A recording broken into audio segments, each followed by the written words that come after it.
Which is what if Naruto became the Crimson Death, half-demon reaper and master of a harem with Hinata, Sakura and Ino. Part 6. And if you enjoy this fanfic then please press the like button and subscribe to my channel for more fanfic like this. And now let's start the fanfic. Seal Arts, Gravity X 200.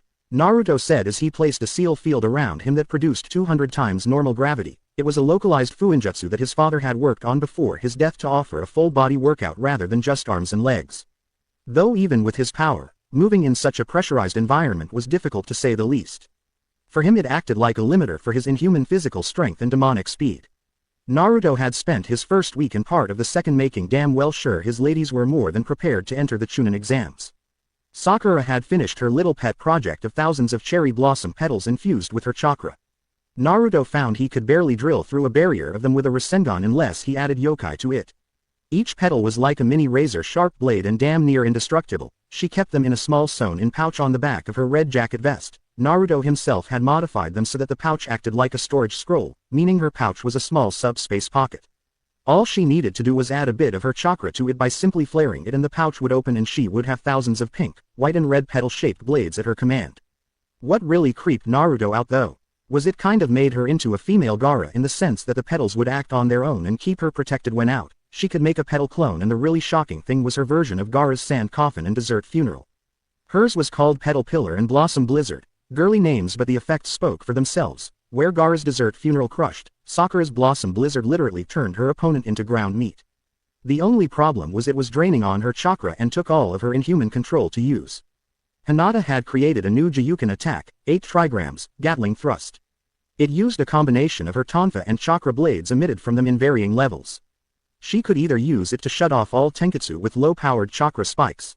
Rip internal organs, pressure points, nerve clusters with a medium-powered chakra blade or the worst was the high-powered one with ice called 8 trigrams. Icy Gatling Burst. This not only caused major damage but slowly froze the opponent and if she chose to, at the end of the combo she could shatter her enemy into so many little pieces of frozen flesh. Idly, Naruto wondered if Q-chan's and his own sadistic side hadn't been wearing off on his ladies. Ino and Tenten had gotten more proficient with their weapons. Tenten could use a fair number of fire, earth and magma-based jutsu with Ifrit including 2 of his own creations, Pyro Pillar and Magma Spiker. Ino had gotten a good handle on Kenjutsu as he had left her with some of the basic kata for his style and she'd even created her own attack called Blitz Burn, which used Burning Senbon to impale the target and then add a bit of electroshock therapy via a lightning bolt from Raijin into the burning metal needles. Even Haku had learned a couple of jutsu from him, 2 more of his own creations Frost Dragon Barrage and his ultimate ice jutsu. Absolute Zero. It took up 3/4 of her chakra but the move rarely missed and always was an instant kill. Still for her it was a desperation move or trump card, still she carried soldier pills to help. She also carried some special smoke pellets or rather mist pellets. Another of Naruto's creations, it was a pellet containing hidden mist jutsu within it but with a bit more water added in. With it Haku could easily perform her 1000 ice needle and demonic ice mirror anywhere from the moisture contained within the mist. Even Zabuza carried some of them to save his chakra. Naruto wasn't sure whether to be proud of his ladies or scared of them. In the previous timeline none of them, not even Hinata had shown such latent skill and ability. Hugh had told him that it was he that gave them the drive to improve and fight so that they would be worthy. Naruto was a bit touched at that because even if they didn't want to be ninja, he'd still love them and felt they were more than worthy. Then again once he had grown up the last time, he had also gained a great sense of modesty which most considered a good thing, though he hadn't realized that until Q had told him. At the moment however, Naruto was preparing to train himself. He'd slacked off on his own training. This usually wasn't too much of a problem since his taijutsu and kenjutsu was so ingrained into him they were like second natures to him. Then again he did train both at least once a day for 4 hours to keep his skill sharp. Still he wanted to have a good spar to ensure his ninjutsu was still up to snuff, meaning he'd have to use low-powered versions. "Oi, you sure about this kid?" Zabuza asked next to Kakashi. Naruto nodded as he bounced from foot to foot and loosened himself up. "Yeah, I want you two to come at me like you're trying to kill me," he said. "Isn't that a bit dangerous with all that weight on though?" Kakashi asked a bit worried. Naruto gave them a devilish smirk. "Oh yeah, that's what makes it so fun." Zabuza laughed. "I'm really starting to like you, a brat after my own heart." He wouldn't kill him but a chance to rough him up a bit and some payback for beating the crap out of him when they met was just too good to pass up. What neither Junin knew was that even with 200 times gravity on him he could still muster Junin level speeds. The main reason for this was so he could go all out and not risk killing his sensei and friend. with the gravity seals acting as limiters, though it would put them about dead even in strength and speed. Alright, less talk, more action, let's rock, Naruto said, settling into a stance. I have a couple new tricks I want to try out. Naruto's grin made them shudder. They knew the young Hanyu had been working on his ranged attacks lately, mainly his bullet Rasengan. Fire release, Phoenix Fire Flower Jutsu.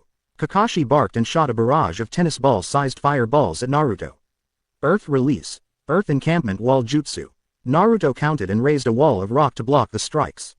Zabuza took this opportunity to get behind him and start his attack, one of Naruto's own signature moves. Demonic Spin Out, Zabuza called out as he became a bladed human top of death. Zabuza hit his target only for said target to turn into a puff of smoke, and caused him to run right into the wall of rock, stopping his spinning painfully. It stunned the man, but only for a few seconds before he ripped his blade out of the rock and began his attack again. Naruto dodged to the side as Zabuza struck and lashed out with his foot in a reverse roundhouse kick. Zabuza blocked and Naruto was forced to dodge a water fang bullet from Kakashi. Naruto returned the favor with a barrage of drilling air bullets, one almost hitting Kakashi, causing the man to curse a bit. Kakashi-sensei, go ahead and use your Sharingan. I don't really care if you copy a few of my jutsu, it's not like I wouldn't teach them to you if you'd asked. Naruto said and blocked Kubikiri Haucho with one of his tri-pronged kunai. In truth, Naruto knew the Sharingan would put Kakashi on a more challenging level for him. While he wasn't very fond of the troublesome dojutsu, Kakashi was the only one he would willingly let copy his jutsu with it. It helped that Kakashi had taught him both Chidori and Reikiri in payment for the Hiraishin and bullet Rasengan that he had taught him. All in all, a fair trade in Naruto's opinion, though he doubted he'd use them, but he could experiment with them. Kakashi lifted his headband, revealing his Sharingan, the three tomo swirling around his pupil. Thanks to his training with both Naruto and the advanced chakra control exercises he'd been doing, the dojutsu didn't pull nearly as much of his chakra as it used to. Though Kakashi never openly said it, he was deeply honored that his sensei's son trusted him enough to use his personal and now labeled clan jutsus with his Sharingan out. Then again, Kakashi was considered a member of Naruto's clan in all but blood, hence the real reason for teaching Naruto Chidori and Reikiri, might as well keep it all in the family, right? Crimson Mist Cutter, Zabuza barked as he sent a red blade of chakra-infused mist at Naruto. Naruto dropped down and lashed out with a foot sweep, catching Zabuza off balance. Kakashi went through a load of hand seals. Lightning Release, Volt Dragon Missile. A stray bolt of lightning managed to catch the side of Naruto's leg, causing him to grunt in a bit of pain but not lose the string of seals he was going through himself.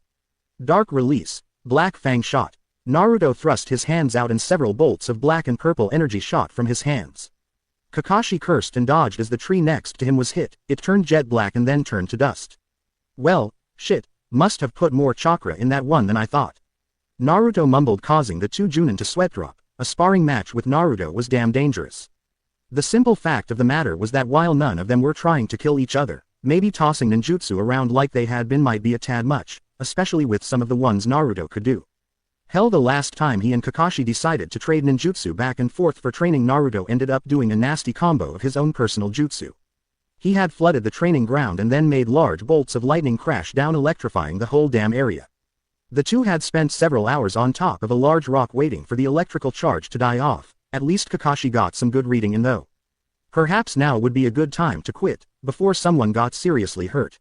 It's getting late, why don't we quit for the day? Besides, I can't use any of my real big jutsu or actual strategies since neither of you are actual enemies and I don't want another Training Ground 22 incident. Naruto said with a slight chuckle as he released his gravity seals. No shit, the place was burnt to a crisp.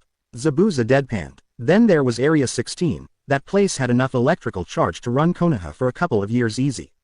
Kakashi gave a sheepish eye smile. We do get a bit carried away, though I can't really take credit for Area 16, we were both at fault for 22, the Fire Dragon Missile and Flowing Magma River jutsus tend to cause a lot of damage.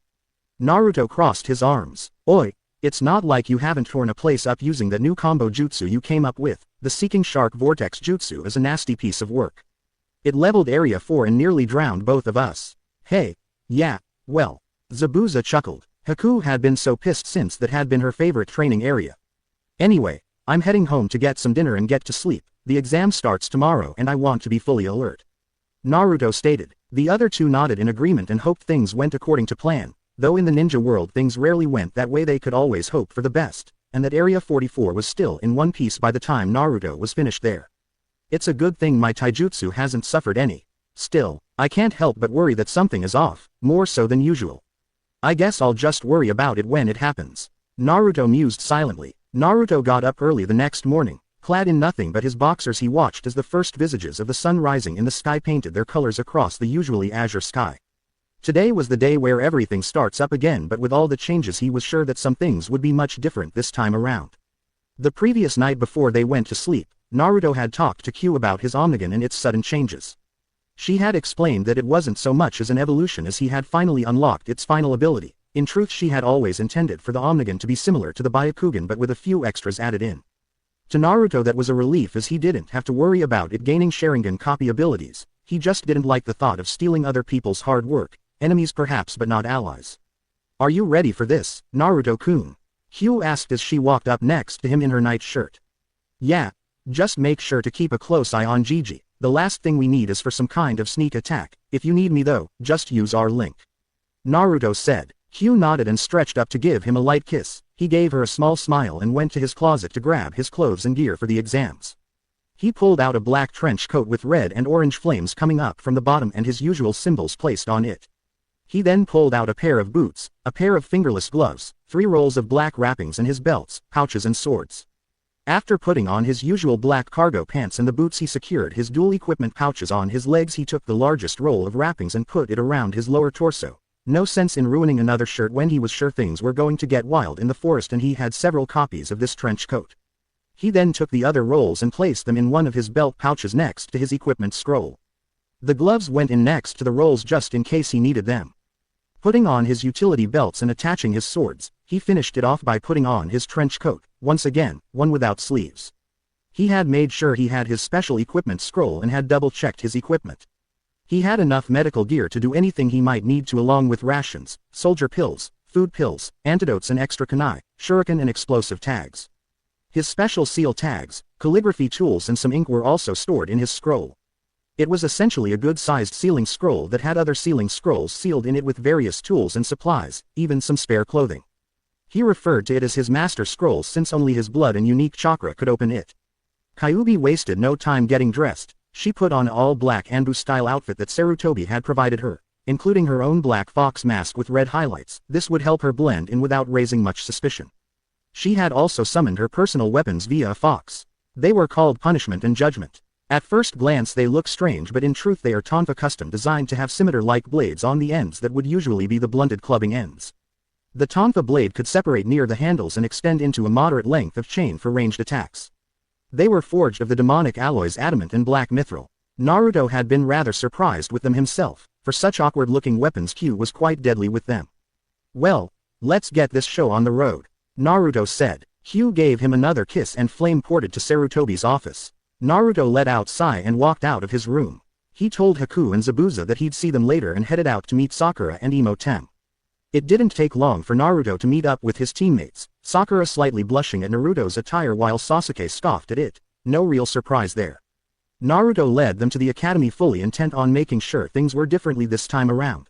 Though Ibiki had wanted to change the written test a bit for Naruto, it was later decided to leave it as is so no suspicions were raised.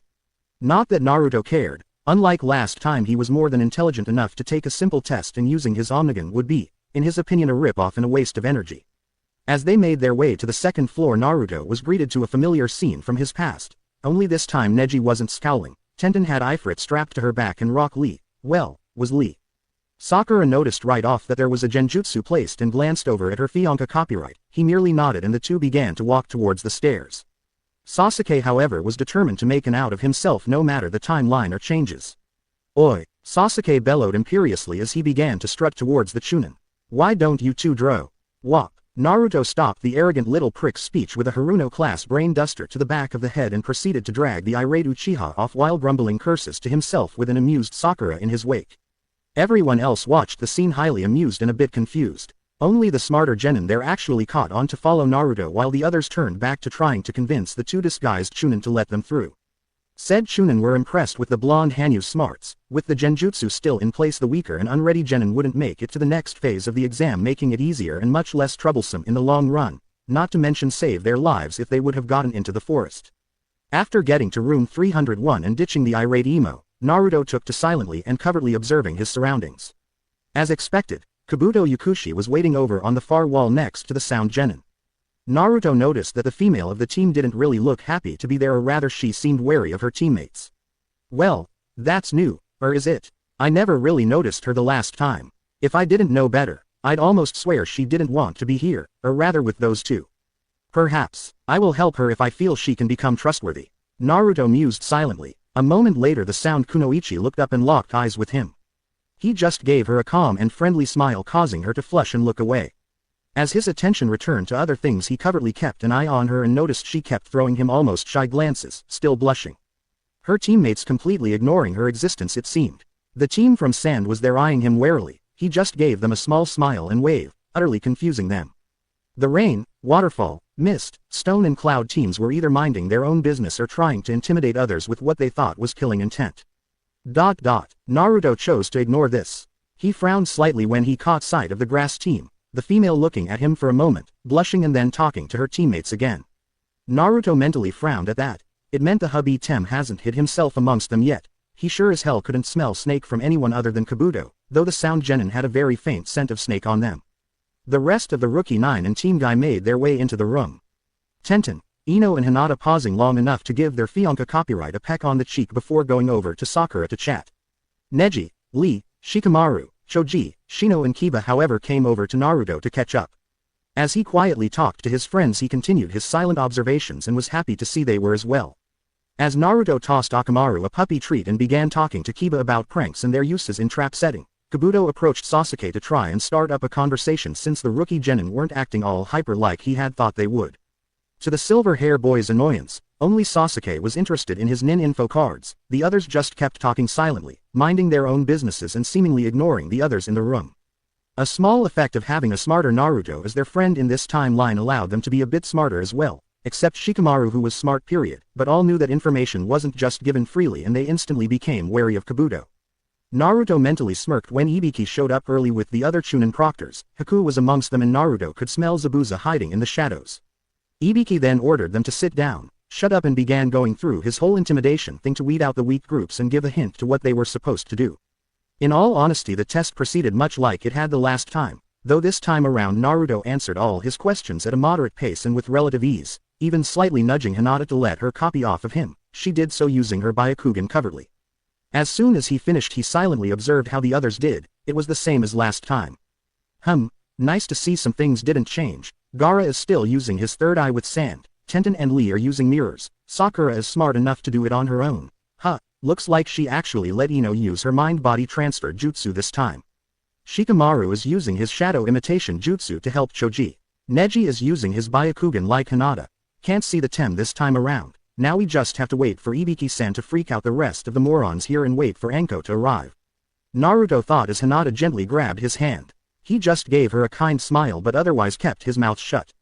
As the test ended and the dreaded 10th question came up, Naruto still held his silence. This time it was more to save the teams that would have otherwise quit and gone into what was going to be a deadly situation they weren't ready for. Naruto did arch an eyebrow though when the Kunoichi from Kusa raised her hand and quit, thus eliminating the team from grass.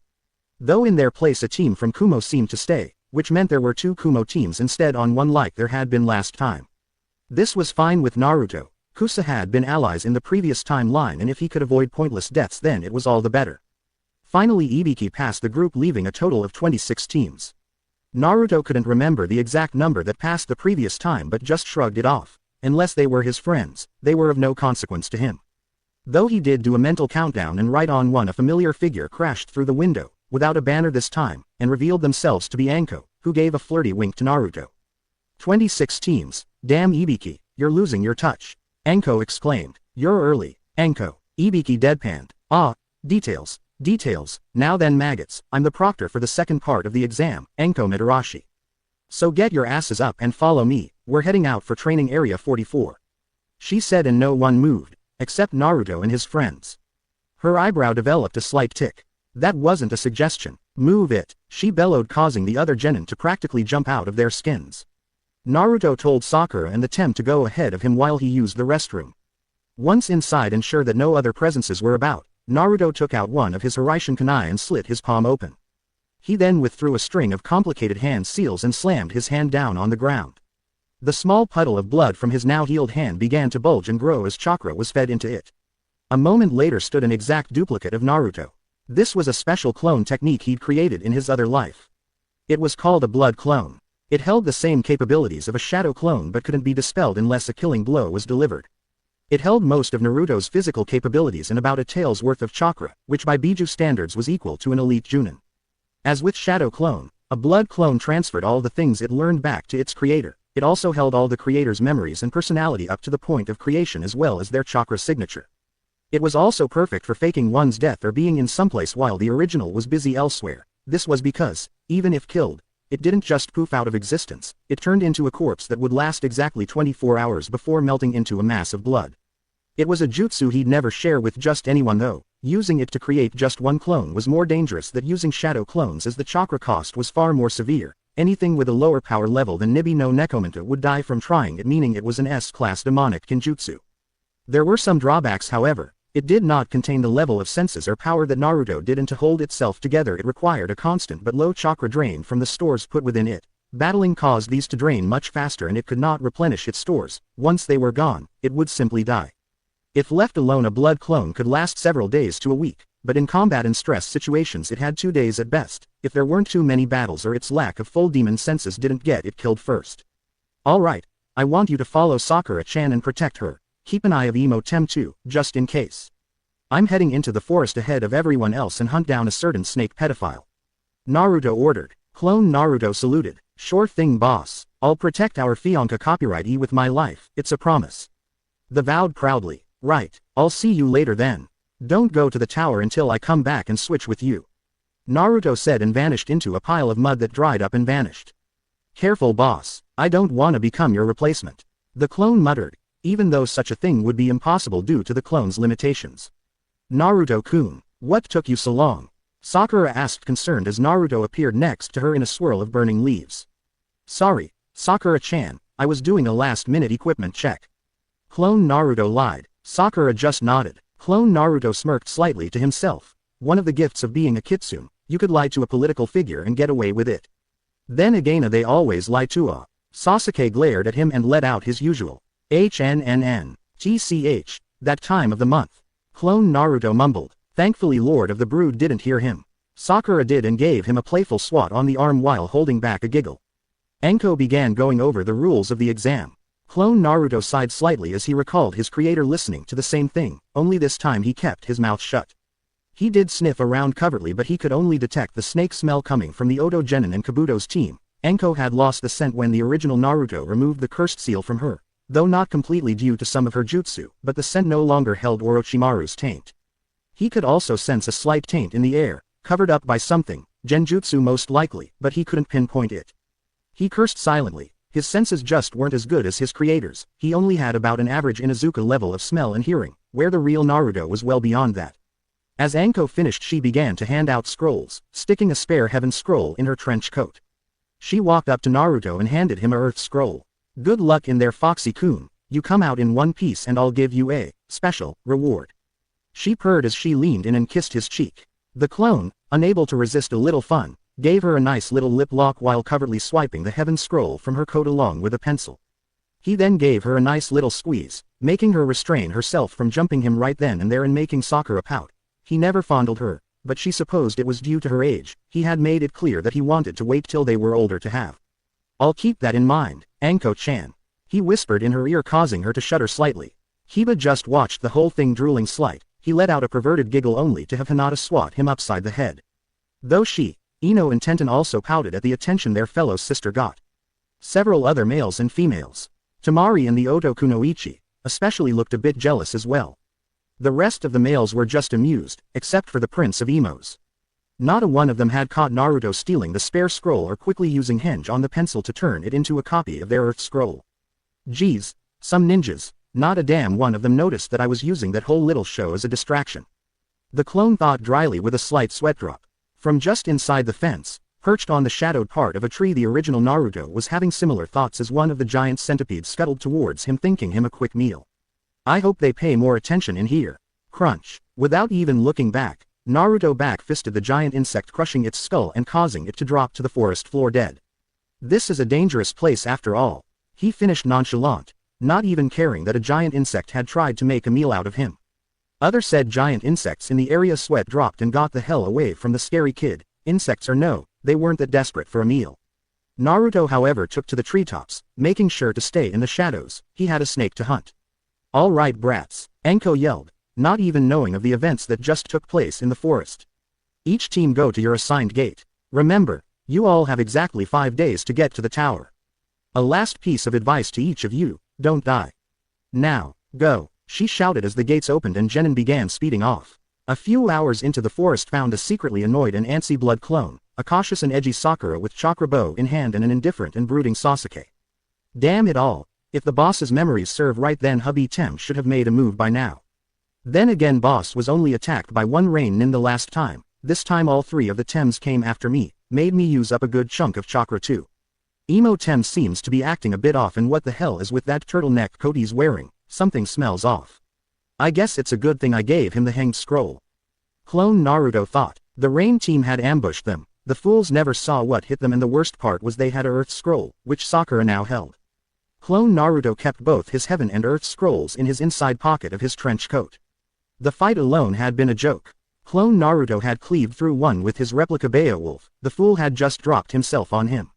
Sakura had blown a hole in the other's chest with a well-placed chakra arrow.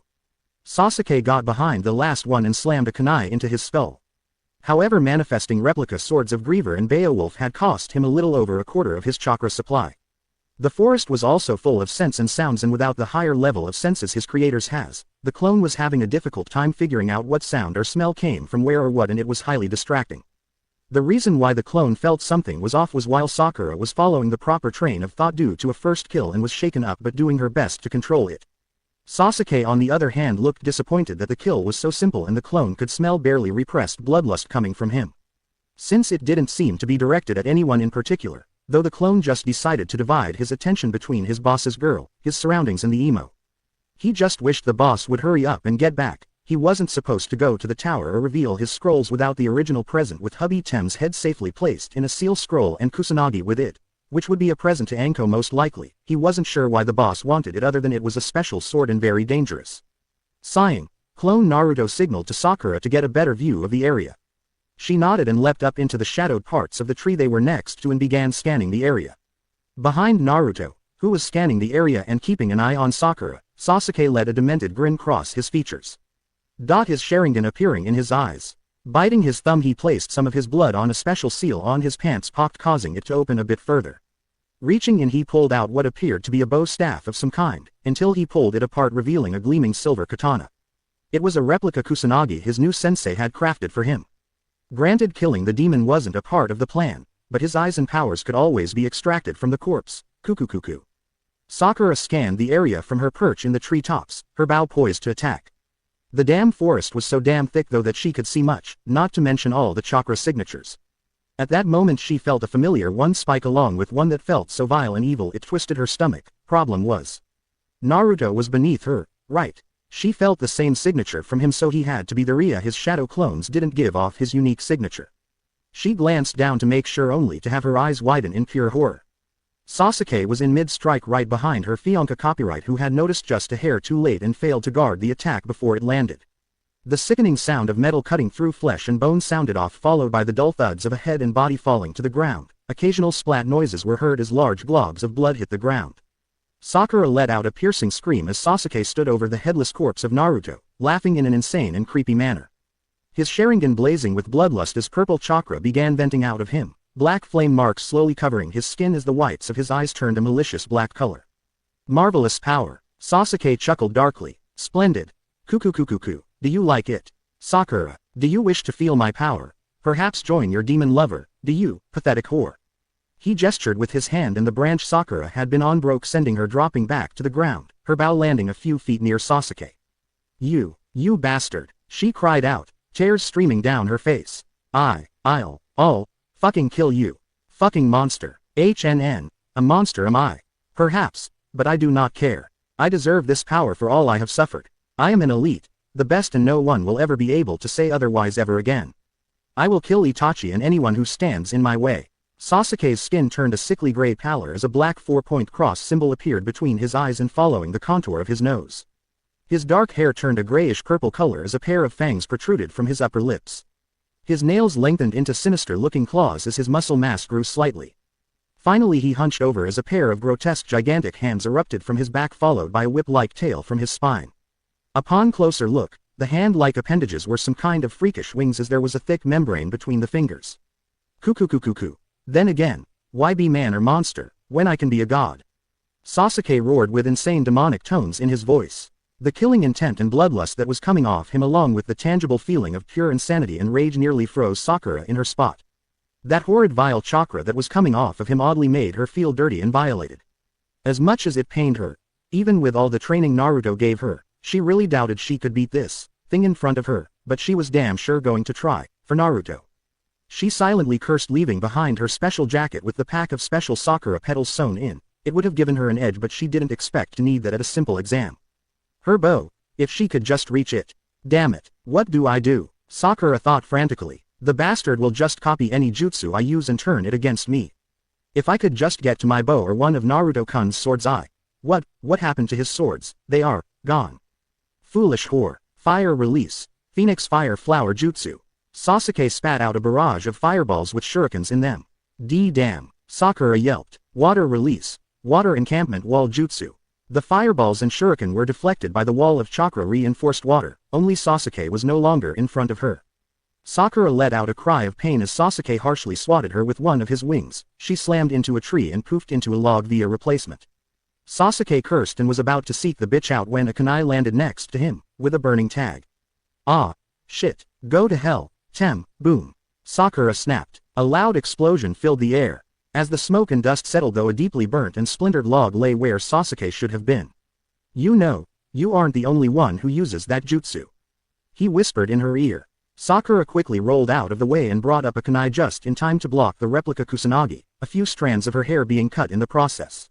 I'm not the weak little girl I used to be, and there's no way in hell I'm going to let a spoiled, arrogant and sick little bastard like you walk all over me ever again. I'm disgusted that I ever saw anything in you. Sakura spat, leaping back. TCH, as if I'd ever touch a flat-chested, temperamental, overblown foreheaded little demon like you. Sasuke sneered. A sudden arctic chill settled in, and for reasons Sasuke couldn't quite explain, he felt a horrid sense of dread wash over him. Shanaru, kill the gay little prick. Inner Sakura raged. Sasuke's eyes widened a bit as Sakura's chakra levels spiked, higher than he thought they would, and enough killing intent was leaking out of her to instantly make him wary. Perhaps that last remark hadn't been such a smart idea. Sakura put her hands together in a ram seal. Gravity Seal X5 release. Sakura then blurred and shot forward with Junin-level speed and let loose a haymaker into a shocked Sasuke's waiting jaw with a nasty crack.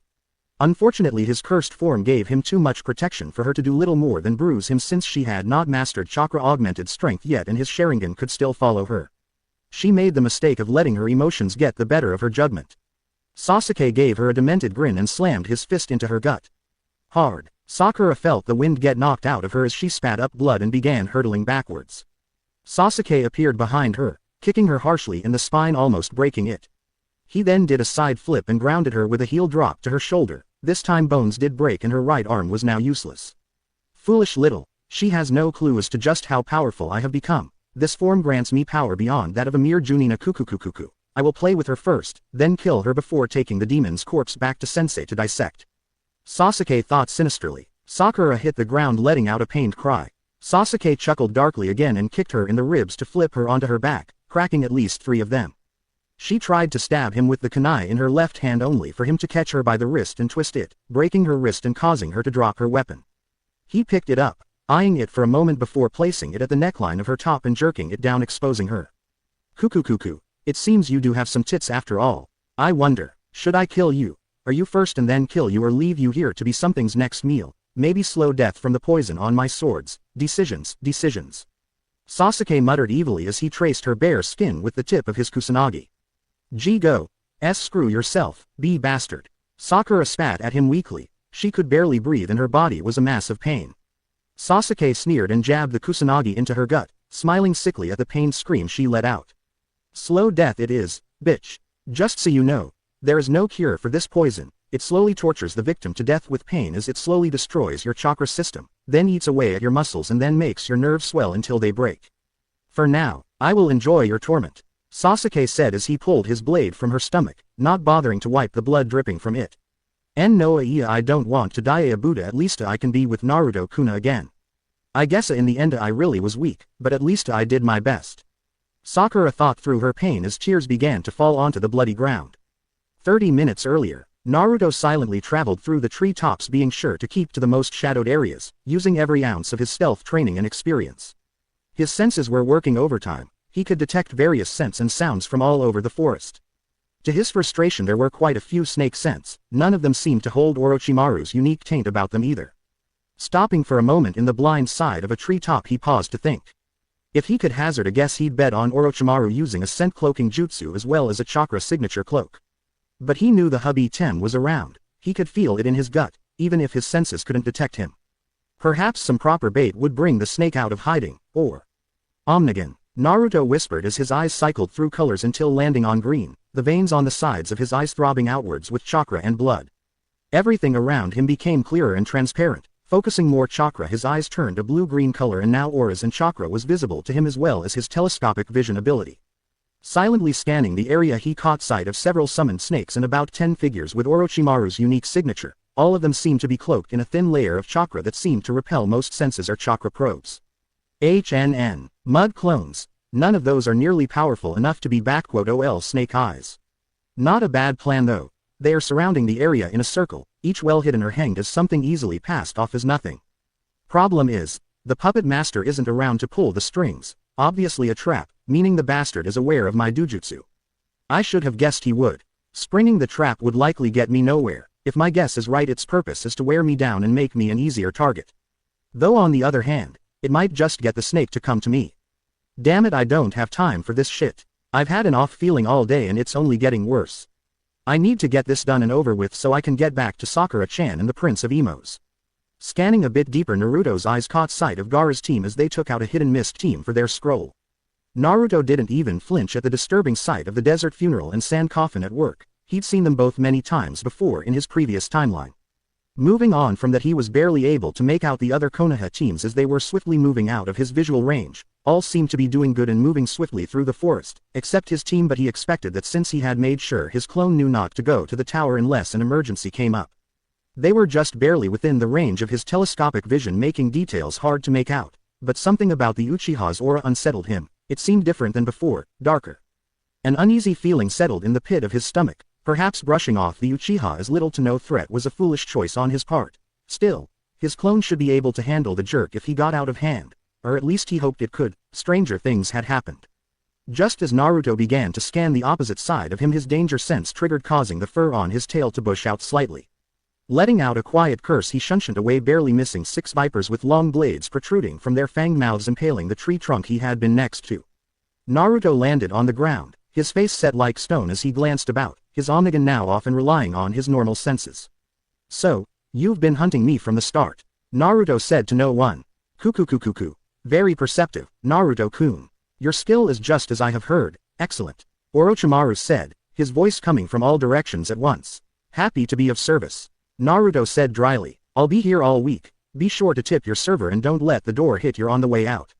Oh, and a sharp tongue and quick wit as well, how delicious, my little reaper.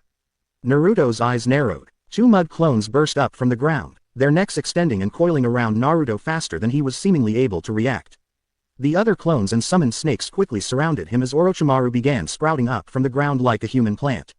He clapped mockingly at Naruto, a smug and superior look on his snake-like features. My, Naruto-kun, you should know better than to drop your guard in such a dangerous place, you never know when something might lash out and bite you.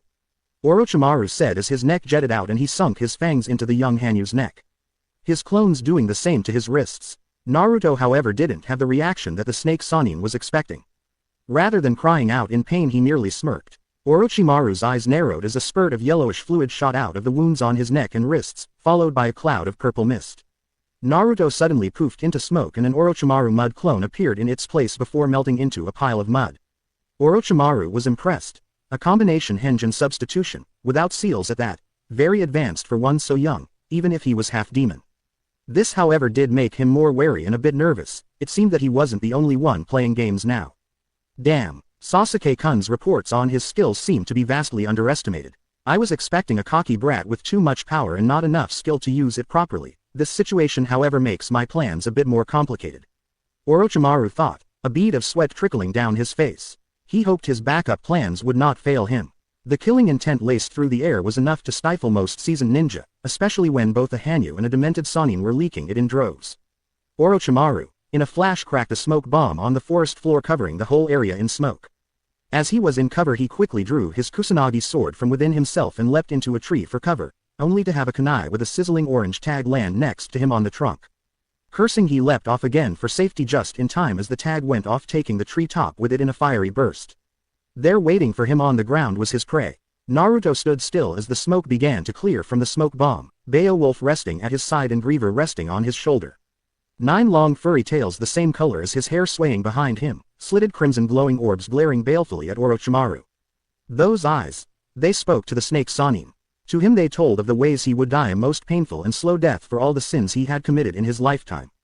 For the first time in many a year, Orochimaru felt fear as Naruto let out his full power, letting him know just what he was messing with. Not a child or even a ninja, but the half-demon avatar of the god of death. Shinigami, you will find that I am not a mere rookie, hubby Tem. Naruto snarled. Now then, shall you tell me just how long you know of me and where your information came from, or shall I rip the information out of your mind with my Jagan before I send your pathetic soul to be devoured? Now, Naruto was aware that he hadn't been overly secretive with the lion's share of his powers and or abilities, but there were some things that no one but the Hokage, Kakashi and his ladies knew of, and he was positive that none of them would talk. So, either Orochimaru had some sort of inside information, or he was following the same path he did in the previous timeline, which meant that he wanted to obtain his Omnigan and Hanyu body. Orochimaru suppressed the urge to shudder. However, he refused to show any fear to his prey, not if he wished to obtain his eyes and body for his own uses.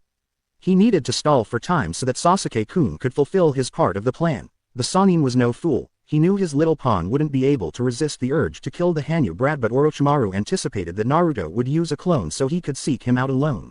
So, things were still going as planned, so a little information wouldn't hurt anything for now. After all, he still had his other tricks to play. Very well, Naruto-kun, Orochimaru said silkily as he circled him with the Kusanagi at ready. Some of my men witnessed your wonderful battle in Wave Country. It was quite the delicious report. You are a most curious specimen, and I wish to know more about you and those wonderful eyes of yours. Your jutsu are quite catching as well. Tell me, is your ability to use all elements a part of your bloodline? Naruto shrugged nonchalant. Partly. The ability does start with my demonic blood, but in order to actually use it I had to spend a very long time training it and much sacrifice. Indeed, we are both alike in that manner. We have both sacrificed everything for power. Orochimaru grinned sickly as he licked his lips. Perhaps. But unlike you, I didn't sell my soul for it, and I learned something long ago about power. And what might that be, boy? Naruto slid into a stance, readying himself for battle. That power is nothing more than a tool, neither good nor evil, and it is never worth the sacrifice to obtain when hard work, determination and patience will get you the same results at less cost. Orochimaru laughed. You are a fool, Naruto-kun. Power is everything and worth any sacrifice. Hard work, determination, those things can never truly obtain anything unless you have power to back them. Great power requires great responsibility and the will to know when and how to use it properly, otherwise it leads to destruction. You, like other humans, have let yourself become corrupted by power, delusions of grandeur and selfishness.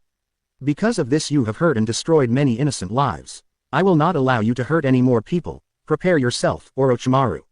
Naruto growled. Spare me the useless sentiment, demon brat. You are no better than I, your hands are stained of blood just as much as mine. Orochimaru hissed, not liking a younger person judging him. My hands might be stained with blood, but none were innocents. I did what had to be done to either finish the task I was given or protect those I care for, not cold-blooded murder like you. Did I hit a sore spot, Tem? Don't like your own faults thrown back into your face. Naruto taunted. Orochimaru's answer was to send another barrage of snakes at him with blades jutting from their mouths. Just as Naruto was in mid-dodge, the memories of his blood clone assaulted his mind, causing him to stumble slightly. Seeing his mistake, Orochimaru sought to take advantage of it and pressed his attack. Naruto quickly defended with his swords and let out a string of curses. Of all the worst times for the Tem to show his true colors, it would have to be now. Damn it, I've got to get back to Sakura-chan. If the Tem was able to get the drop on one of my clones, then that means he's had some special training, and I doubt she's prepared for it, and my clone sensed the cursed seal just seconds before dying. I don't think she can handle him like that yet, since nothing short of an Ikibi or elite Junin can handle someone using the higher levels of that damned seal. Naruto thought. Ah, so, Sasuke-kun has started on his part of the plan, has he? Orochimaru asked evilly as if reading Naruto's mind. I wonder, will he keep those females as slaves, breeding stock, or will he just kill them? Such delightful choices, don't you agree? It was the only thing the snake Sannin could think of. Naruto's skill with the sword were equal if not better than his own. If he could just make the brat lose his cool and focus, then he would make mistakes. Orochimaru smirked. He wondered how Naruto would handle his own tactics being used against him. Naruto's eyes only narrowed, seeing the trick but having a slight bit of difficulty keeping his cool. He dodged and parried again and countered with his own blades. He had to keep his temper in check, win this fight and then get to Sakura-chan and make sure she was safe. Those Hyuga bitches would make excellent breeders with those wonderful eyes of theirs, and then perhaps good little slaves. We have special drugs to ensure their cooperation. For that matter, that girl that uses the ice, such delicious possibilities. Ah, what's the matter, Naruto-kun? You've become so quiet, no more quick-wit or sharp remarks. Does it bother you that those little girls will soon be used for much greater purposes? A demon like you should actually enjoy such a thing. Does it not set your blood ablaze with desire to control, to dominate? I can give this to you if you join me, this and much more. We could rule this world together and nothing could stop us. You could have your own mass of slaves to do your every bidding. Join me, Naruto-kun, and show this world what you truly are. Why settle for being a mere man when you could be a god? Orochimaru ranted as he prepared to try one last seal, one made special for those with demonic blood, the cursed seal of hell. Naruto could feel something stirring within him. It was right there but not quite within reach. He wasn't sure just what it was, nor did he really care at the moment. All he knew was that it was strong, almost as if a hidden potential was beginning to surface. He just lacked the proper key to unlock it. Orochimaru, however, was enjoying his little game, until Naruto let a truly demented grin cover his features, a grin that spoke much of his kitsune nature. You know what my favorite Christmas story is, Orochi-chan? Naruto asked. Orochimaru arched an eyebrow. What are yo? The Sannin's eyes crossed as he suddenly lost all ability to speak properly. The Nutcracker. Naruto smirked as Orochimaru staggered back holding his jewels. That's and not FFF funny. Orochimaru wheezed. Kami the brat could kick hard. Naruto shrugged. Sorry you don't like my joke. Naruto reared back his fist and cold-cocked Orochimaru so hard that both his snake-like fangs along with several other teeth and some blood shot from his mouth. The sound of his jaw cracking was audible. Perhaps you like my punchline better. Dragging himself up from the ground, he noticed that Naruto had placed his swords back in their sheaths and he could sense chakra collecting in his hand. He spat out more blood and another tooth. See, curse you, you demon brat. I'll kill you. I'm sure you would, if you could. Naruto said, his voice returning to normal tones as a ball of flaming chakra began spiraling in his hand. Fire release. Blazing Rasengan. Like a phantom, Naruto seemed to vanish 1 second, not even a cloud of smoke or a flash of light, pure speed. He then reappeared in front of the snake Sannin, who was actually caught completely off guard as he slammed the fiery spiraling sphere of energy into Orochimaru's left shoulder and then threw it. Orochimaru let out a howl of pain as his arm and the Kusanagi sword still held in its hand embedded in the tree 20 meters behind him. The scent of scorched flesh filled the air with its sickeningly sweet odor. Through the pain he was only able to think of one thing: escape. He had to live. His ambitions had not yet been fulfilled, and until then he couldn't die. Gathering his chakra, he used his special trick and melted into the ground, making a hasty retreat to lick his wounds and replan his attack. Naruto looked down impassively. Slither away while you can, cowardly snake. I will hunt you down soon enough, just as soon as I eliminate your little pawn. He muttered as he walked over to Orochimaru's arm and the sword. Savagely ripping the arm off, he torched it and then held the blade. The Kusanagi seemed to resist him for a moment, then he pumped his chakra into it laced with his demonic and reaper powers. The sword accepted his power and relented control to him to do as he wished. He quickly placed the blade into his storage scroll and then took off into the tree tops towards the familiar feel of the cursed seal and Sakura's now fading chakra signature. If there is so much as a scratch on her, you won't live to see nightfall, Tem. Naruto muttered darkly as he dashed in the direction of his team at high speed, never noticing he had shifted to his nine-tailed form. As Sakura lay there on the ground, her precious life blood slowly leaking from her wounds as she felt the burning poison spread through her, she could only shed tears as she waited in agony for her life to end. Her life had only just gotten so much better only to have it now taken from her by the boy she once thought she loved. She silently vowed that if it was at all possible, she would haunt the Tem for the rest of his cursed life. The only comfort she could take was that she might be reunited with her Naruto-kun in death. Cuckoo, do you feel the burn yet, bitch? Is it starting to hurt? I must remember to thank Orochimaru-sama for his training in this delicious power, with it I will rule this pathetic world. Sasuke ranted. This rant would have continued had the demented Uchiha not noticed something disturbing. The forest, it had gone deathly quiet. Nothing, not even the birds or insects made a single noise. What is going on here? Sasuke muttered out loud as he began to scan his surroundings, his twisted Sharingan taking in every detail. Then he heard it, the pounding of massive feet on the ground, a primal snarl and he felt a tremendous bloodlust fill the air. And no. That is impossible. He roared as he glanced to the dead corpse of Naruto. To his horror the corpse melted into a puddle of blood. Naruto-kun. Sakura wheezed out weakly as she began to fight with all her might to stay conscious. Her heart leapt, he was alive. There was still a chance. Show yourself, cowardly fox trash. Sasuke roared readying his kusanagi. Several things happened in quick succession. There was a swift breeze that shot through the clearing. Sasuke howled in pain. A single hand-like wing that had once been attached to Sasuke's back was now tumbling across the forest floor, twitching as its nerves died out, and finally the hulking fur of a golden war fox appeared standing in front of the injured Sakura Haruno. The most disturbing thing though was that rather than the usual baleful crimson glow, they were solid endless black and giving off an eerie purple glow mixed with crackles of blood red. Sasuke suppressed a shudder of fear as he looked at the enraged demonic beast in front of him. The killing intent being given off was making him feel sick, and the pain from having one of his wings sliced off was more than he could have imagined. Still he wouldn't give in. Not until he killed Naruto and his brother. What's the matter, fox freak, afraid to face me without your powers? Sasuke taunted, though there was a tremble of fear in his voice. Naruto only narrowed his eyes before returning to humanoid form, his eyes never losing their eerie glow. I prefer it, Naruto growled, his voice still under yokai influence. The dragon tattoo on his arm pulsed and began shifting as it released itself from its place. Naruto grasped the tattoo's tail and once more, Requiem, rest within his hand. The massive blade let out a dark glint and a pulse as if agreeing with its master. My little friend is thirsty for traitor's blood, yours shall quench its thirst, guard asshole. Naruto sneered. Sasuke swallowed hard, that blade was anything but little. I am an Uchiha, the elite of the elite, you cannot defeat me or my new power. I refuse to lose to clan-less trash like you, my Sharingan will destroy you. Sasuke shouted as he readied himself for battle. Brave words for a dead man, and for what you did to Sakura-chan, you'll not leave this forest alive. Naruto barked and then vanished in a burst of pure speed. Sasuke's twisted, taint-enhanced Sharingan widened in shock and fear, he couldn't see or follow Naruto. He then cried out in pain once again as searing pain erupted from his back, his remaining wing falling limply to the ground as his blood pooled beneath it. Frantic, Sasuke began to swing his blade in a terrified frenzy. His form losing what little he had learned and becoming more sloppy than Armature's first sword practice. CLLLLAAAANNGGGG. Clink. And no, this cannot be. Sasuke yelped as his blade split in two, now useless to him. Naruto appeared next to Sakura. He looked at her and she smiled weakly up at him through her tears, barely able to keep hold of her life force. Naruto looked back over at the reason for her pain, his fists tightening to the point his knuckles popped. He planted Requiem into the ground. He could smell the Kusanagi's poison in her, and the fact that her had been exposed really pissed him off now that he took the time to really look. All around the forest and even in Konoha, everyone paused at the feel of the monstrous killing intent, a bloodlust that surpassed even the Kyubis during that fateful attack.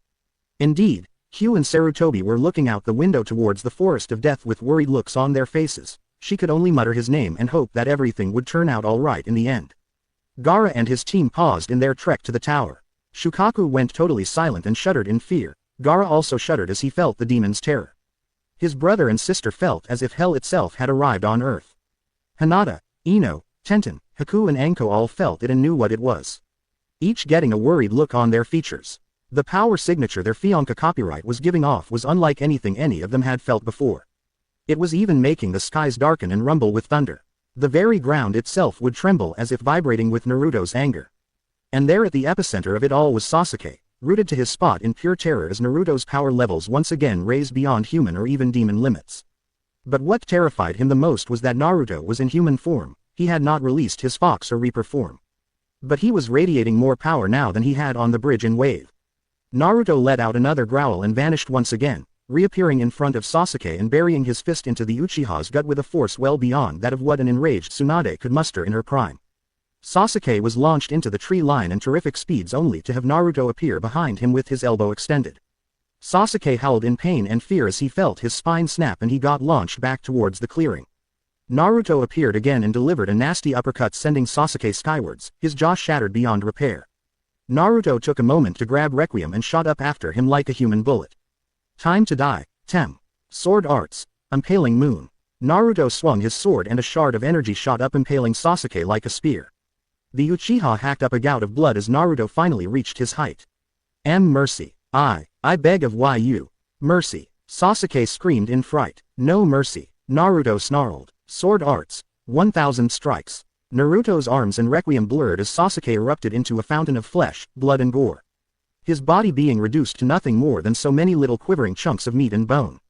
To finish the job, Naruto hurled his blade into the sky and began summoning a tremendous amount of ki and chakra into his hands, making it look as if he was making a Odama Rasengan, but this was much more powerful.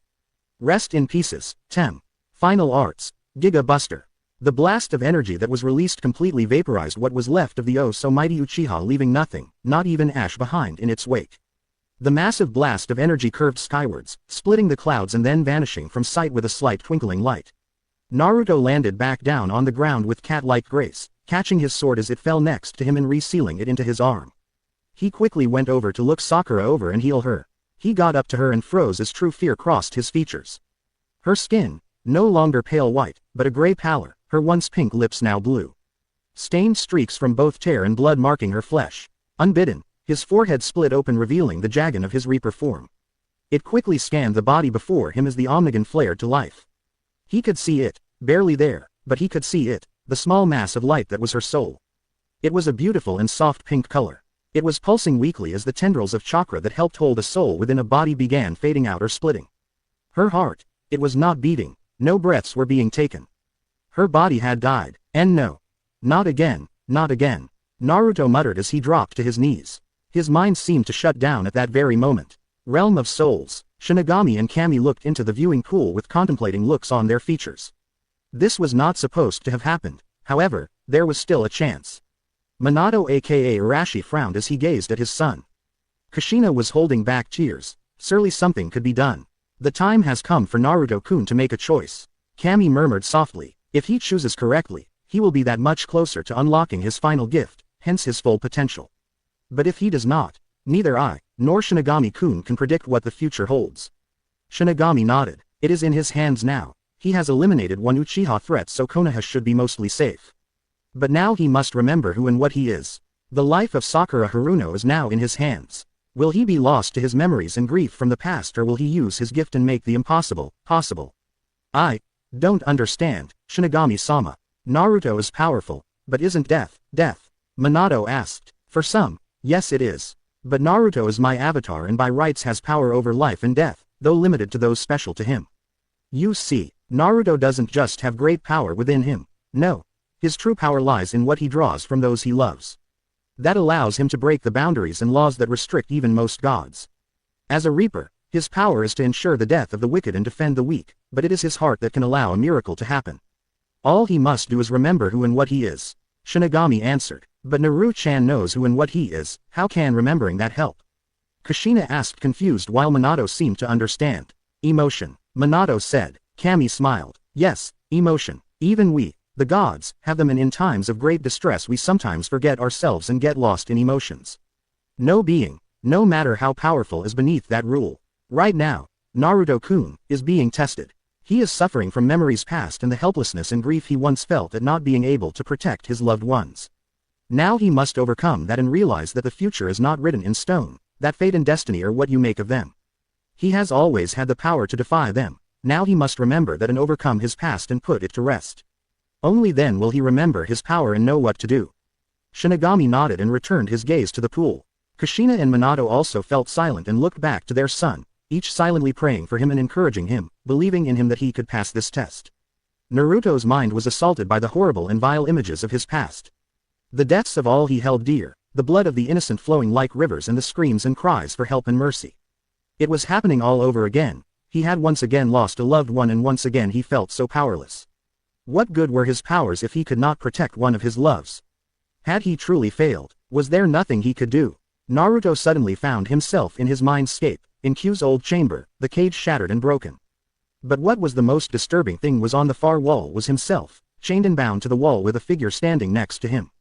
The figure looked as if it was made of pure energy, but it was a vile black and purple energy. Its face constantly twisting and shifting into the guises of Sasuke, Orochimaru, Madara, Pain, Kabuto and Danzo. It looked upon the chained Naruto with a sort of sadistic glee.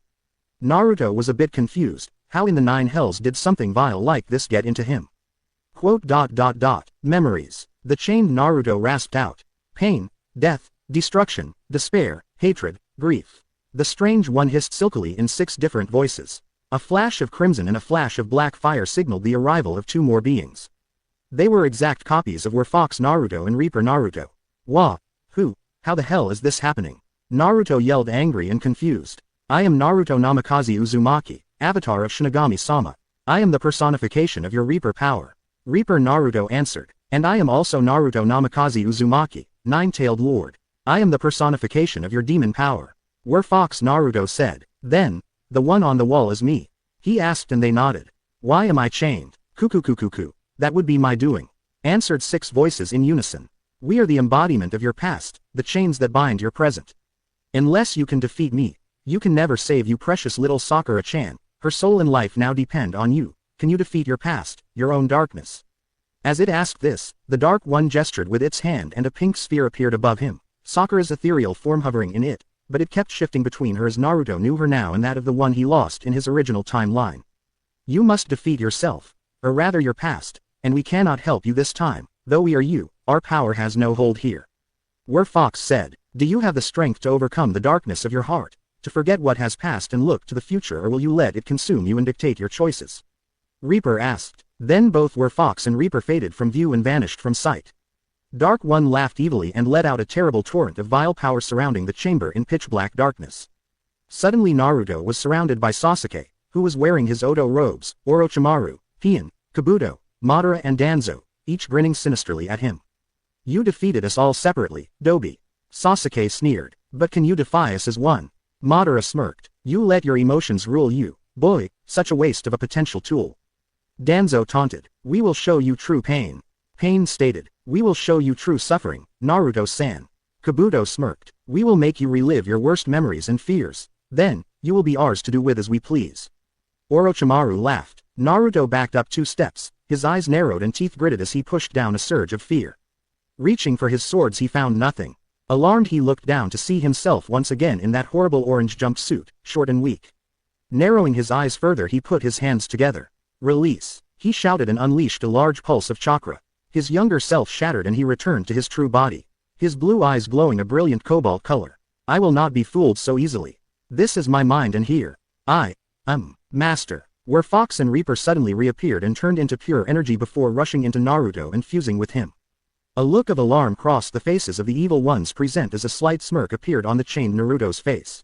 Snap. One of the chains broke and rattled to the ground. How? Orochimaru raged. You may be the embodiment of my past memories, the darkness in my heart, but you all failed to realize one thing.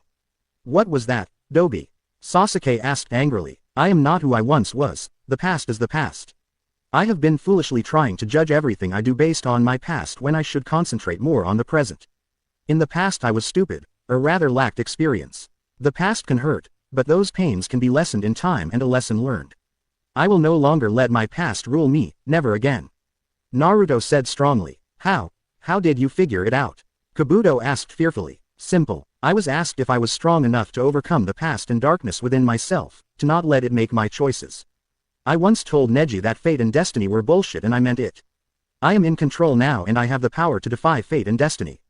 I always have. I just needed to remember that. Now, be gone. Naruto roared. One by one the chains broke and fell. The Naruto there smiled in relief and shimmered out into a mass of blue energy and fused with Naruto.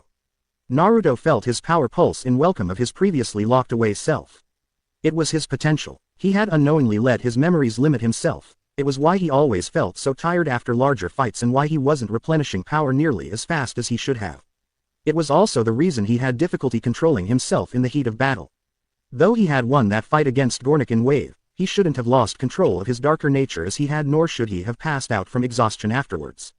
Sure, there were limitations. Everything has some measure of limits to it, but how far those limits reach is dependent on the individual. The 6 evil memories yelled and howled in rage before fading and fizzling out of sight in a burst of inky black smoke, tendrils writhing in the air before vanishing from sight.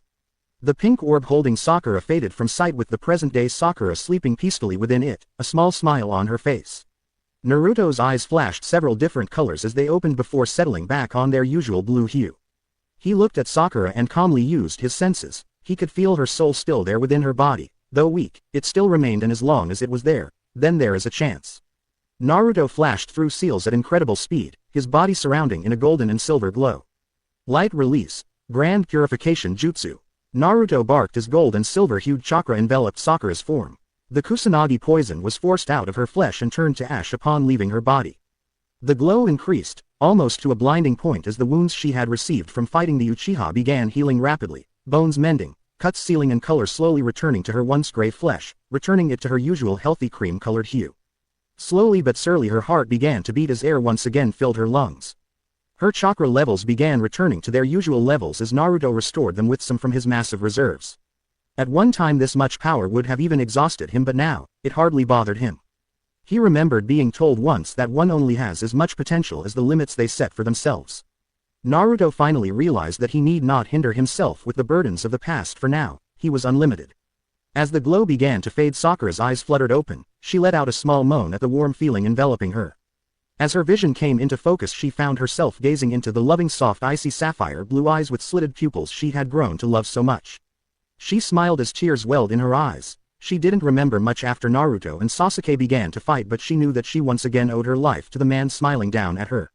"Hey there, Sakura-chan, how are you feeling?" Naruto asked tenderly. "Wonderful. Now that you're here, Naruto-kun." She trailed off and let out a small sob. I thought I lost you. I was ready to die, so I could be with you again. I don't want to live without you." Naruto took off his jacket and covered her for her modesty and then pulled her into a comforting hug, kissing her forehead, something that she secretly took delight in every time he did so. "You will never lose me, Sakura-chan. None of you will. I will always be here for you and the others whenever you need me. I couldn't live without any of you either. Each of you completes a part of my heart. You all give me strength. I love you, Sakura-chan." He whispered softly into her ear. "I love you too, Naruto-kun." She sobbed as she leaned in and kissed him. She was surprised as he parted her lips and deepened the kiss with passion she hadn't felt from him before. She moaned into the kiss, feeling her cheeks flush brilliantly. She did not care though. No. At this moment all that mattered was now, here with her and her lover, the man she would one day marry and bear children for. They stayed like that for a while, kissing and holding each other. Naruto had made a few clones, one to collect the scrolls from the remains of his blood clone and the others to keep watch. "Can you stand now?" he asked. "After kisses like that, I doubt I can even walk straight." Sakura thought, blushing slightly as she noticed his jacket had fallen and her were speaking her mind for her. She didn't bother to cover herself though. She felt completely comfortable around Naruto, so she didn't care if he got a preview of things to come, and if the slight trickle of blood coming from his nose was any indication, he liked what he saw. She nodded and he helped her stand up. She was a touch wobbly, but it passed as she pulled out a storage scroll and unsealed one of her spare outfit tops. Before Naruto could turn, she shed her ruined top and calmly put on her fresh one. Naruto was too shocked to actually turn and nearly lost control of his jaw when she just smiled cutely at him and winked. Naughty thoughts, naughty thoughts. Damn, the river is looking good right now. Naruto thought, suppressing his hormones. "Ready to go, Sakura-chan?" he asked, regaining his composure. She nodded and then looked thoughtful. "What happened to the Tem?" she asked. "He reaped what he sowed," Naruto answered. "I see." She shook her head. "Can't say I will miss him. Thank you for protecting me." He gave her a small smile. "Anytime, Sakura-chan, anytime. Should we check on the others before going to the tower? I don't know if we can pass the exam now without a third member," she asked. Naruto reached out with his senses. Team 8 is already at the tower along with the Suna team and a few others. Tenten-chan's team is nearing the tower with Ino-chan's team close by. "There are a few other teams scattered about, but no one we know," he answered. "Odd. The Oto team is heading there too. HNN. 2 of the 3 signatures have a taint about them. The third, however, seems uncomfortable. Guess we'll see what happens. Then we should head for the tower then?" Sakura asked. "Yeah. No reason to sleep out here in the forest. We should be able to reach the tower just before nightfall. We can explain what happened there and hope they let us continue," Naruto said. "Okay. Let's get going then. I really need a nice hot shower," Sakura said and started off. Naruto chuckled and followed after her. He was glad she didn't let what happened dwell on her mind, though it might later he would help her cope with it if need be. Sarutobi and Q sighed in relief as they watched Naruto and Sakura make their way to the tower. The power they had felt coming from the Forest of Death was truly immense, so much so that it had caused many members, even civilians, to get nervous. So Sarutobi brought out his scrying crystal and used it to watch what was going on. Q had mentioned that she wasn't at all surprised that the Uchiha had turned traitor. Honestly, Sarutobi hadn't been all that surprised either, but the kindly part of him wished that it could have been avoided this time around. Sadly, the Uchiha seemed fated to be traitorous and vile to their very cores. They had watched the fight. Q had grinned sadistically as Naruto overpowered and outclassed the arrogant Uchiha with hardly any effort. Sarutobi had winced at the finisher move of the battle. It was obvious to him that such a powerful technique would likely kill even a Biju. Q had confirmed the thought when she added that only an 8-tailed or higher stood a chance of surviving the Giga Buster, though they would be badly injured. Q-chan, would you be a deer and summon a fox for me? Sarutobi asked kindly. Q nodded. Sure thing, G-san. She summoned a cute purple-furred 3-tailed fox kit that yipped in greeting. Thank you, my dear, Sarutobi said as he began writing down an explanation of the events on a scroll with his official seal on it. There, this will ensure Naruto-kun and Sakura-chan will be able to continue the exam and inform the rest of the proctors of the young Uchiha's betrayal and subsequent termination. Can't have our boy be denied his chance at becoming a chunin now, can we? The elderly man mused with a slight chuckle. Q giggled a bit. So, you intend on promoting him anyways, don't you? Sarutobi nodded. He has earned it and he is more than capable. Though I am still contemplating on whether I should just give him chunin rank or special junin since he's specialized in several fields. Honestly, I think he is too skilled to simply be chunin, but he doesn't have enough team experience to be a full junin. That's true, Q sighed. He works well with others, but due to how he lived before being sent back by Shinigami-sama, he's used to more or less being a loner. The council will probably freak if he were made full junin though, since some of them still can't get the sticks out there. Indeed, Sarutobi agreed dryly. It is going to be hard enough dealing with them when they discover the Sharingan is forever lost to Konoha. As it is though, they can do little more than complain about it. I can't truly bring myself to feel too bad for the Uchiha. He had his chance to foster friendships and at redemption. I guess that clan was truly cursed. Sarutobi finished his note and gave it to the fox. The fox yipped again and vanished in a swirl of snow. Are you sure you wouldn't like to go meet with your mate? The elderly man asked kindly. Q nodded with a small smile. I'm sure. He asked me to keep guard over you and I will do as I promised. Besides, my bond link with him allows me to know how he is feeling, and I'm happy to say he seems to be more balanced than before, almost as if something changed for the better. I think he is either close to unlocking his potential or he already has. That is good, Sarutobi replied and then pulled out a shogi board. Would you care to play a game to pass the time? Sure thing, G-san, that is if you don't mind losing. She grinned foxily. Sarutobi chuckled and set up the game. I may not be as bright as the lion's share of the Nara clan, my dear, but I assure you I will be no pushover. Naruto sighed as he walked the halls of the forest tower. About an hour ago he had arrived and opened the scrolls summoning both Kakashi and Iruka. He had been a bit surprised by his sensei's appearance but shrugged it off. As he explained the situation to them, a 3-tailed fox appeared with a message from Sarutobi. It explained how Sarutobi and Q had witnessed the event via the viewing crystal in the Hokage's office and to let both Naruto and Sakura continue the exam.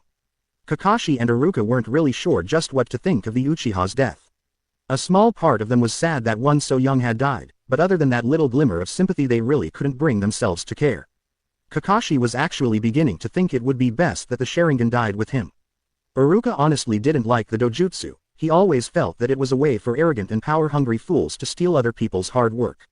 Sure, it was a useful tool and it did grant other great powers, but the prices for those powers just weren't worth it in the end. Both had nearly shit bricks though when Naruto showed them the Kusanagi sword. It was but one more testament of Naruto's power and skill.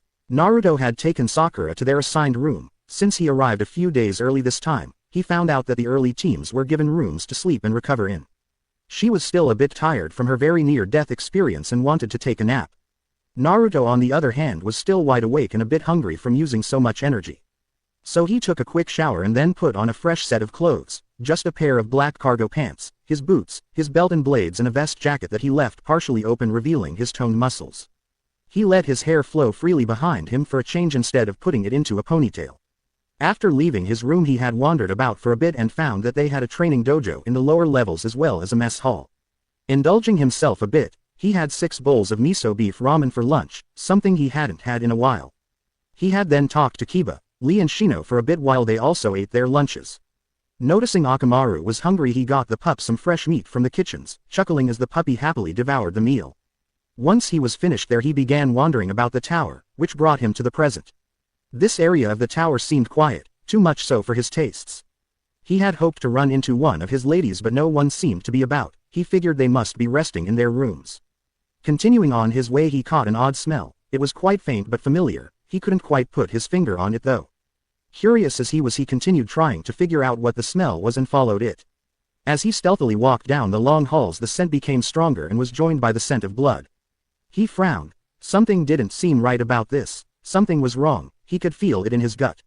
MMMPPPHHH. Came a muffled sound about 2 doors down from him, followed by a sadistic snicker. The muffled voice was clearly female while the laugh came from a male, 2 of them now that he really listened. This was followed by the faint scent of snake, similar to Orochimaru but different, as if mixed with something. When a muffled sob came to his ears his eyes narrowed and he idly thought of summoning his dragon but dismissed the thought since he didn't want to be dependent on his powers. Going through several hand seals he whispered, "Shadow release, shadow meld jutsu." His body shimmered and then phased out as it melted into the nearby shadows. This was one of the more useful shadow element jutsu, though it was only for short-range stealth. It allowed the user to melt into and travel through any shadow in a 100 square foot radius of using it. The downfall was that it couldn't totally mask one's signature, so it only really worked on non-ninja or inexperienced ones. Moving towards the noise silently, Naruto soon found himself in a slightly darkened room. However, what he found in that room made his blood boil. Kintsuchi of Otogakur was tied up to one of several torture devices in the room, both legs and arms bound by thick leather straps and a gag in her mouth. She had been stripped bare, completely as the day she was born, with several angry red welts marring her flesh, particularly around her. Some had even began bleeding. Tears streaked her face, which was twisted in a rictus of pain, fear and shame. Dosu and Zaku were standing next to her. Zaku was tracing her curves with one of his hook-bladed kunai as he let out a sadistic perverted giggle every few seconds. Dosu however was violating her with his fingers while hissing to her about what a dirty little she was. Dosu snickered as he pulled his fingers out and showed them to Kin, her fluids dripping from them.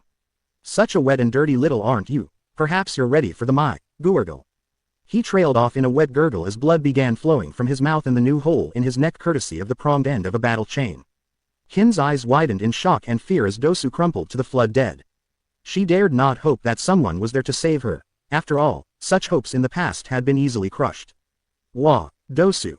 Shit," Zaku said as killing intent filled the room. "See, come out you cowardly bastard. Come out or I kill the bitch," he stammered out as he placed his kunai at Kin's neck. 8 points. A demonic voice growled from all directions in the twilight of the room. Heart, spine, clavicle, jugular, brain, liver, lungs and kidney. So many delightful choices, but which to strike? Naruto snarled, doing a good imitation of Zabuza's favorite fear tactic. By now Zaku was clearly shaken. His muscles kept tensing and relaxing as his eyes darted about wide with fear. Sweat could be seen pouring down the visible parts of his face, soaking the bandages he wore. Before another word could be muttered or a move could be made, 8 spike-tipped chains shot out from the shadows, impaling Zaku in each of the kill strike spots, sending a copious amount of blood splattering all over the wall and floor. The kunai he had been holding fell from lifeless fingers, clanging on the floor and coming to rest in the pooling blood. Kin watched with mixed relief and horror as her other tormentor fell to the ground dead. Her eyes widened in surprise as a familiar blonde figure seemed to melt out of the shadows on the wall, the chains impaling her former torturer retracting into his body and vanishing as if they never existed. She watched as he shot a scathing glare at the corpses before gathering a sheet that had been used to cover one of the other torture devices in the room, shaking it free of the little dust that had been there. Shame and embarrassment filled her once again as she realized that this was followed by the horrible feeling of violation and uncleanliness. Tears once again streamed down her face as her muffled sobs came through the gag in her mouth. Naruto calmed himself so he could help the poor girl in front of him, though a part of him wished he'd used his dragon to make them suffer before ending their loathsome existence. He walked up to Kin, ignoring her nudity and politely keeping his eyes on hers as he gently wrapped her in the sheet and secured it with a knot. "You're safe, no, miss, I won't hurt you. I promise," he said in as kind and gentle tone as he could muster as he gingerly removed her gag and then began working on her restraints. Kin was stunned. No one had ever been this nice to her before or used such tones. Hell, he hadn't even ogled her when he clearly could have. Instead he gently covered her modesty and began speaking soothing words to her as he freed her from her restraints. "Why?" she mumbled out through a sob. Huh, Naruto asked as he took off the last restraint. Why are you helping me, being nice, to me? She asked sadly looking away, her spirit all but broken at this point. I'm just worthless cannon fodder. I'm dirty. Don't say that, Naruto interrupted her in a quiet yet firm tone, making her jerk her head back to look him in the eyes, confusion written on her features. What? She asked. Naruto gently pulled her close to him and hugged her, but not tight enough that she couldn't easily escape him if she became scared. She stiffened in fright for a moment as he hugged her, she just froze, not really knowing what to do. You are not worthless or dirty, no, the ones who did this to you are the filthy, useless ones.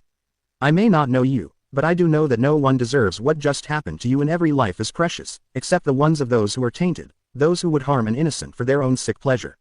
He said softly as she began to relax ever so slightly. As for why I helped you, do I really need a reason to help someone in need?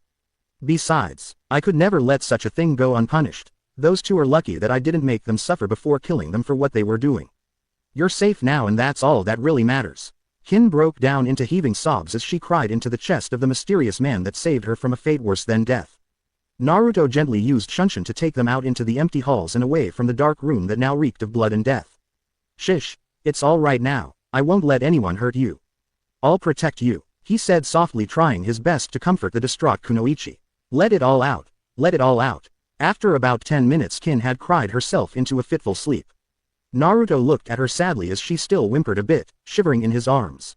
He cast another heated glare at the room. If it had been one of his ladies, there wouldn't be a tower left. He hoped those two bastards were enjoying their time in hell. Sighing once more and cooling off his temper, he picked Kin up bridal style and vanished in a swirl of black flames and chains. Haku sat on Naruto's bed. She had come to check on her eventual sister and their mutual mate. Sakura had woke shortly after she arrived and looked a bit better. She had explained what she could remember of Sasuke's attack. Haku seethed at the prick's attempt on her friend's life and was glad their love had not only obliterated him but also saved Sakura's life in the process. Naruto appeared at that moment with Kin still cradled in his arms, shocking his two fiancé copyrightees.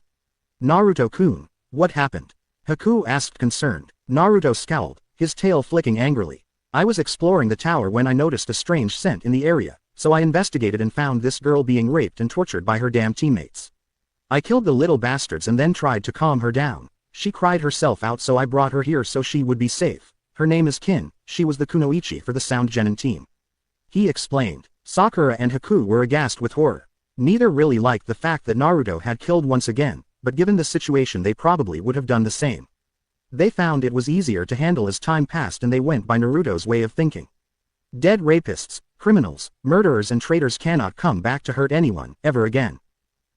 That's terrible, Sakura nearly yelled as she remembered what the Uchiha had almost done to her. Naruto nodded. Haku-chan, could you please look her over and heal any wounds she has? I would, but it wouldn't really be proper. He asked, setting her down on his bed. Kin whimpered at the loss of the comforting warmth and began crying again in her sleep, begging for her savior to not leave her all alone again as she blindly latched onto his arm. Letting out a sigh, Naruto sat down on the bed and let Kin lay against him. Her crying stopped and she settled back into a more sedate sleep. Haku and Sakura looked on at Naruto fondly, both wearing small smiles at how tender and kind he was with the girl. Neither could bring themselves to feel jealous. Being women themselves, they could understand the need to be comforted by the one that saved them. I'll get started on the healing, Haku said softly. Okay, I'll just close my eyes then. Tell me when you're done and she's covered back up, Naruto said, closing his eyes. Sakura smiled. He was such a gentleman. Haku thought the same. Both girls gingerly unwrapped Kin from the sheet and began checking her over.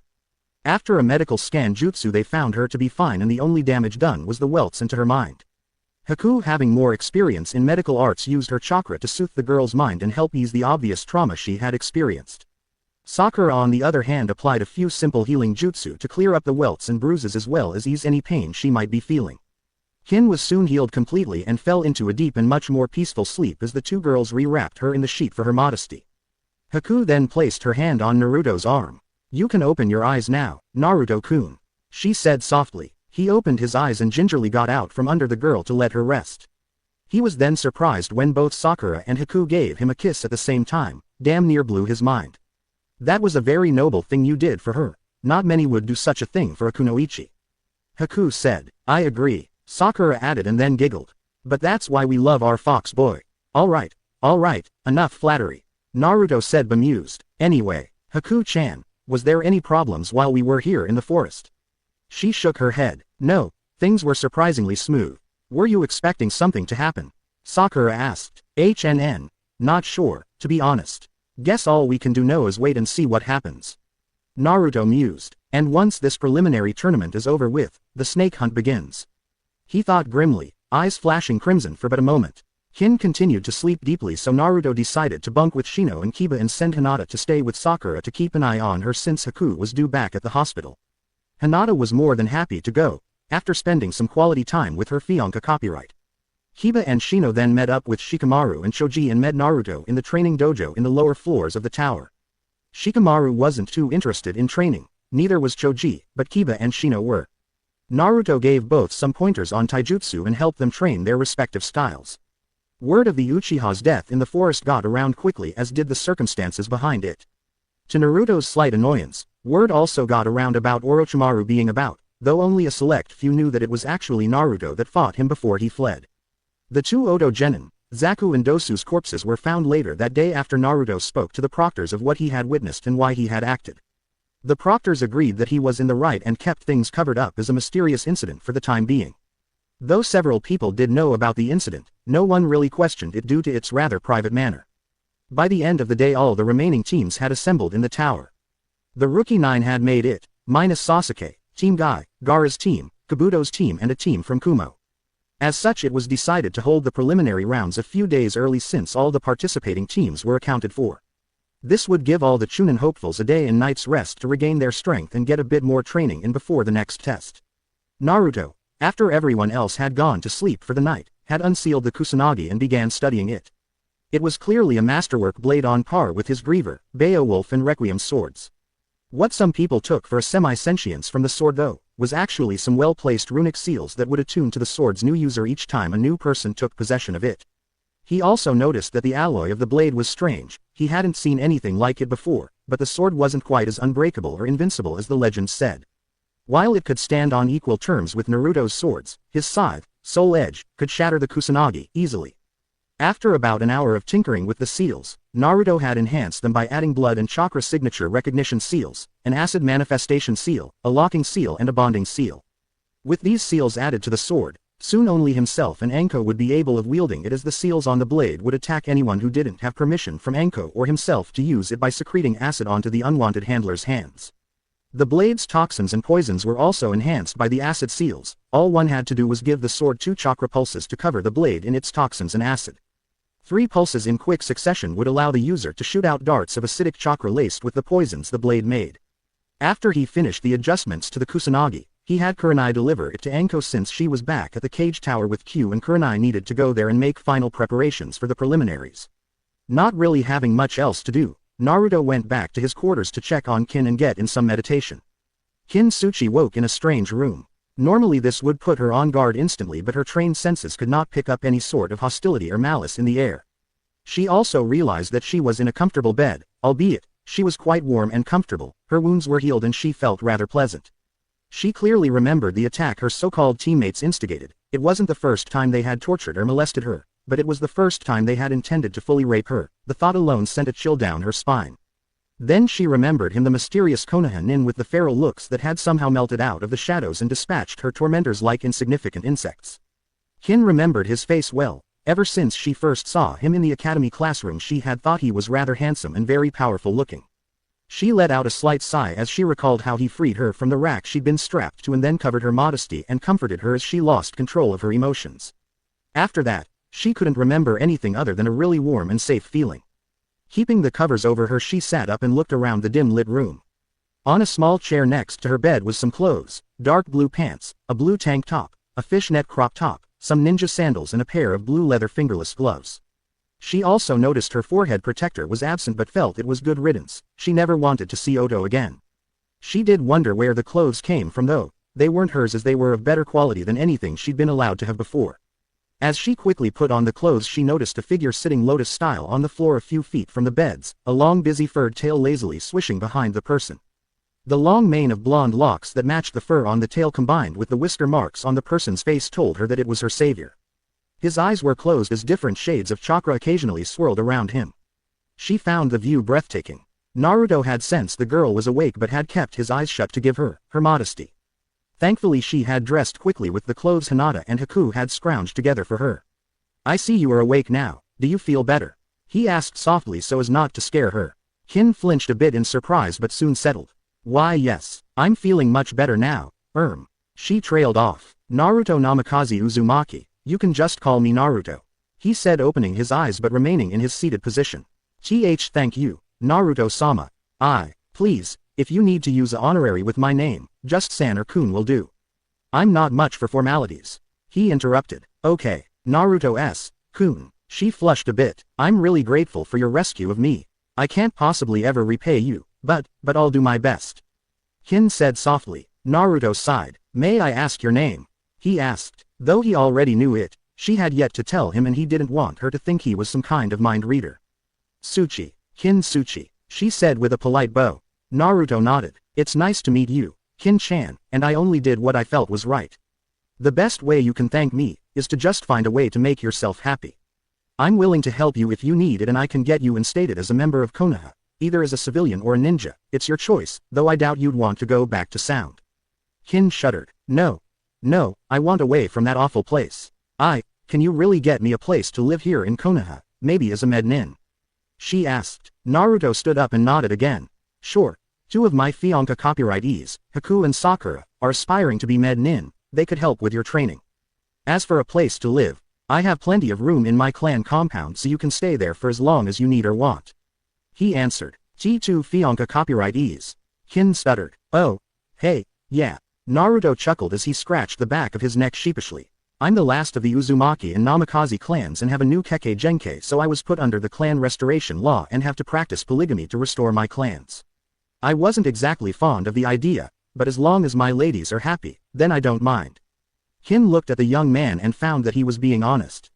It surprised her that he didn't brag about having multiple girls like most males his age would have, in fact he seemed a bit sheepish about the fact.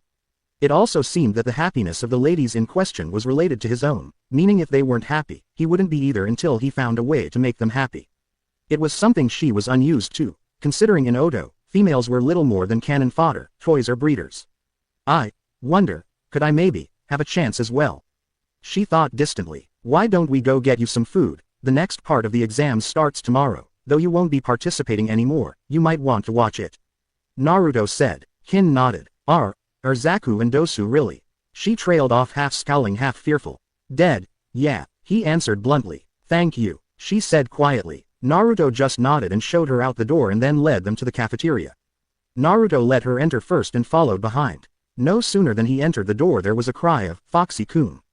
And an overly affectionate snake mistress once again tackled Naruto onto the floor. Kin watched the entire scene somewhat bemused at how such a talented shinobi as Naruto could so easily get caught off guard. Nice to see you again, Anko-chan. Naruto said with a sweat drop. Most of the other males in the room were watching the scene in rapt attention as the attractive older teen wiggled around on the bemused if not embarrassed young Hanyu. Several of them, Kiba and Konkuro, had to stifle perverted giggles as the special Junin Proctor practically slithered all over Naruto. Great work fighting Orochimaru, I can't believe I missed you lopping off that hubby Tem's arm.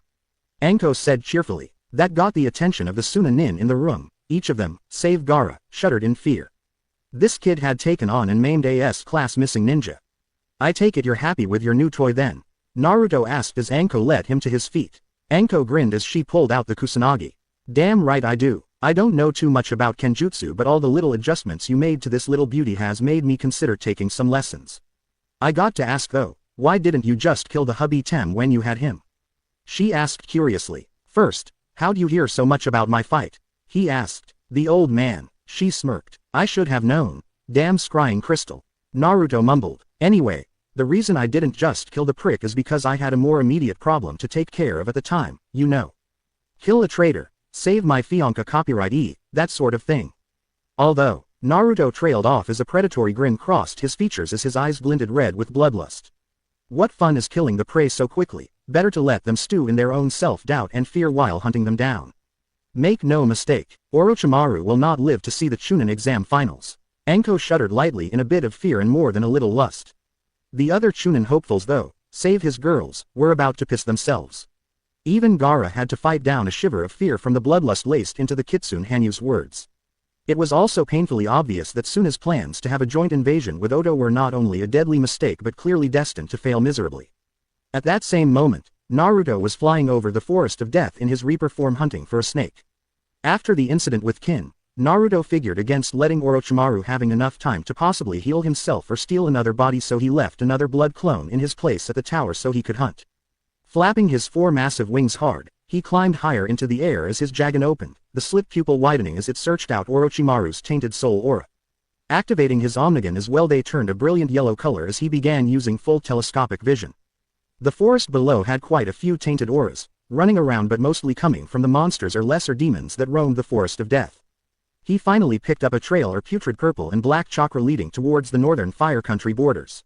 With a devilish grin he took flight once more at an increased rate of speed. His prey would soon be caught.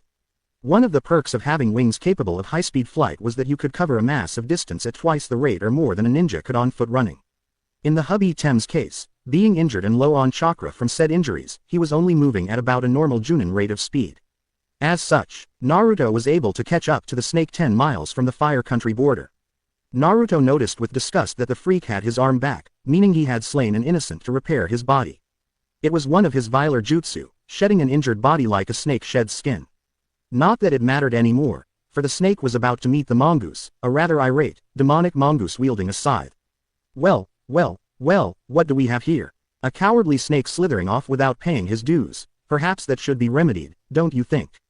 Orochimaru, Reaper Naruto asked, landing hard on the ground before him, his feet making the ground crater beneath them.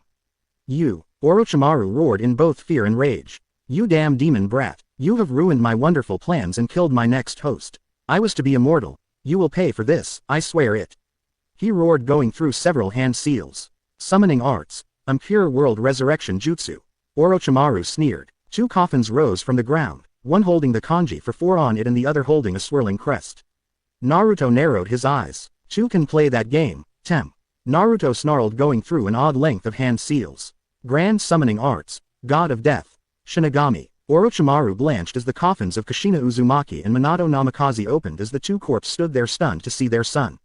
They weren't surprised, however, when the massive portal of swirling black energy appeared behind him as a ring of black and purple flames surrounded the clearing they were in. Orochimaru pulled out 2 kunai with his special seals on them and shot forward to impale his puppets in the back of the heads, restoring the former Hokage and his wife to what they looked like before their deaths. He stumbled back as Reaper Naruto let off an ungodly amount of killing intent towards the snake Sannin. Even worse was that his puppets were also leaking killing intent at him, which was not supposed to happen. Then Shinigami himself appeared in a flash of hellfire. The death god looked at the angry forms of Minato and Kushina and sighed. Perhaps the snake was a glutton for pain. You called my avatar?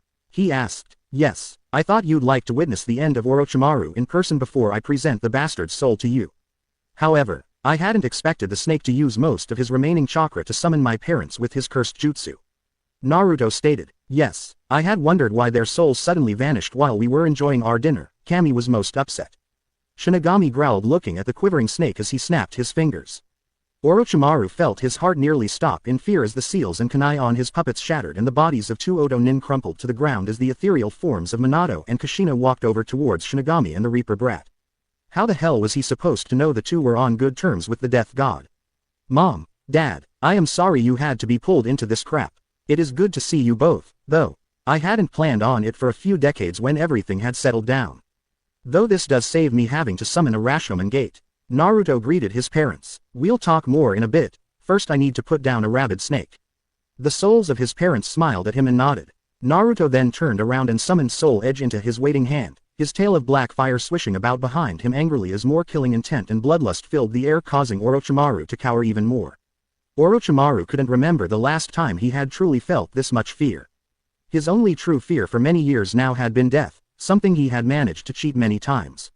But now a young man he loathed above all else was stalking towards him, as a physical embodiment of death. Lingering behind him grinning sinisterly was the god of death himself.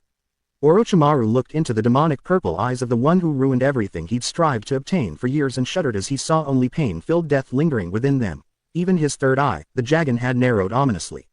The thing that stung the most was that after all he had done, all those fools he had killed, All it took to take him down was one single boy not even half his age with power he could only dream of, power that should have been his.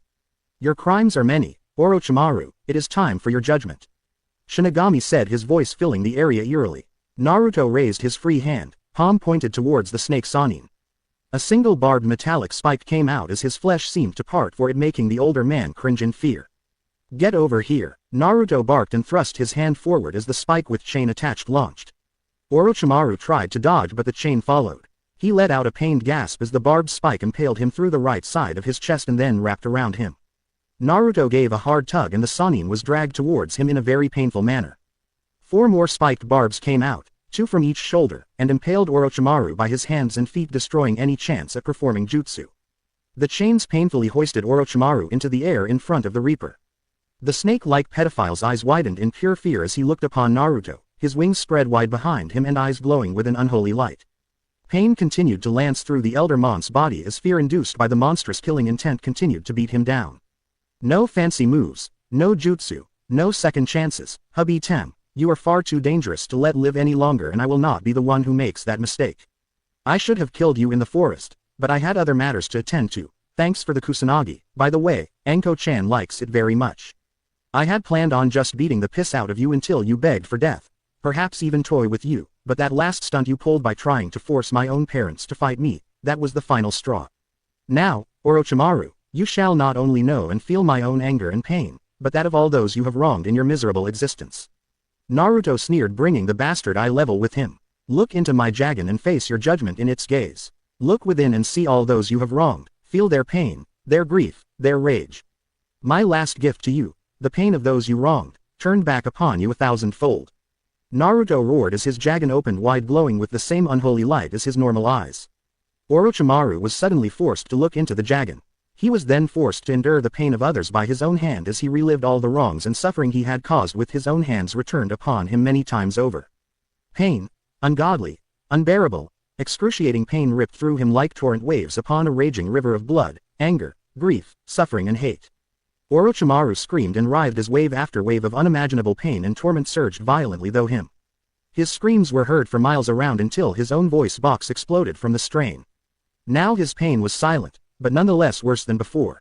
Naruto just stood there watching his enemy with an impassive glare but with a glint of satisfaction in his demonic eyes. Behind him, his parents held much the same look in their eyes as they watched the worst traitor Konoha had since Madara Uchiha, finally get what had been coming to him. Shinigami hovered forward and raised his clawed hand. Come forth, Rashomon Gate 9 and open. A massive gateway rose from the ground. It was obsidian with 2 skeleton giants clutching to the sides of the stone, their skull-like faces seemingly frozen in fear and pain. The double blood-red doors heavily chained shut, until the chains broke and rattled to the ground. The Jagan's hold on Orochimaru ended just in time for him to witness the gates open. As they did, inhuman wails of pain and suffering echoed through the area along with the stench of blood, burnt and rotting flesh and death. He would have screamed in terror if he could have when he saw a massive skeletal 3-headed dog-like monster appear in the doorway eyeing him with glee and blood-stained teeth. The beast had not skin or fur, just bone and raw muscle structure seeping acidic blood as black flames seemed to huff out the monster's nostrils. This Orochimaru is Cerberus. He will be taking you to your new home, in the darkest realms of hell. Enjoy your stay in eternal torment for your sins. Shinigami sneered at the terrified Sannin as he grabbed his neck and Naruto released his chains back into himself. Naruto spared the man one last look of disgusted contempt as he returned to his normal body. Do not fear, hubby Tem, you will not be alone long. I will send other, deserving, souls to join you soon. Now, Shinigami-sama, if you would remove this blight from our presence. He asked as if talking over evening tea. Why of course, my avatar. Cerberus, enjoy your new chew toy. Shinigami called as he hurled the snake Sannin through the gate. The last thing the others saw was a horrified Orochimaru screaming silently as 3 massive dog heads chomped down on his body and dragged him down into the brimstone as the doors thundered shut and the chains took their place once again. The massive gate shuddered and then sunk back into the ground, leaving nothing but a long scorch mark on the ground and the echo of the cries of those damned to suffer eternal hell for their sins. Minato suddenly let out a loud whistle. Damn, son, what are you gonna do for an encore? He asked with a grin.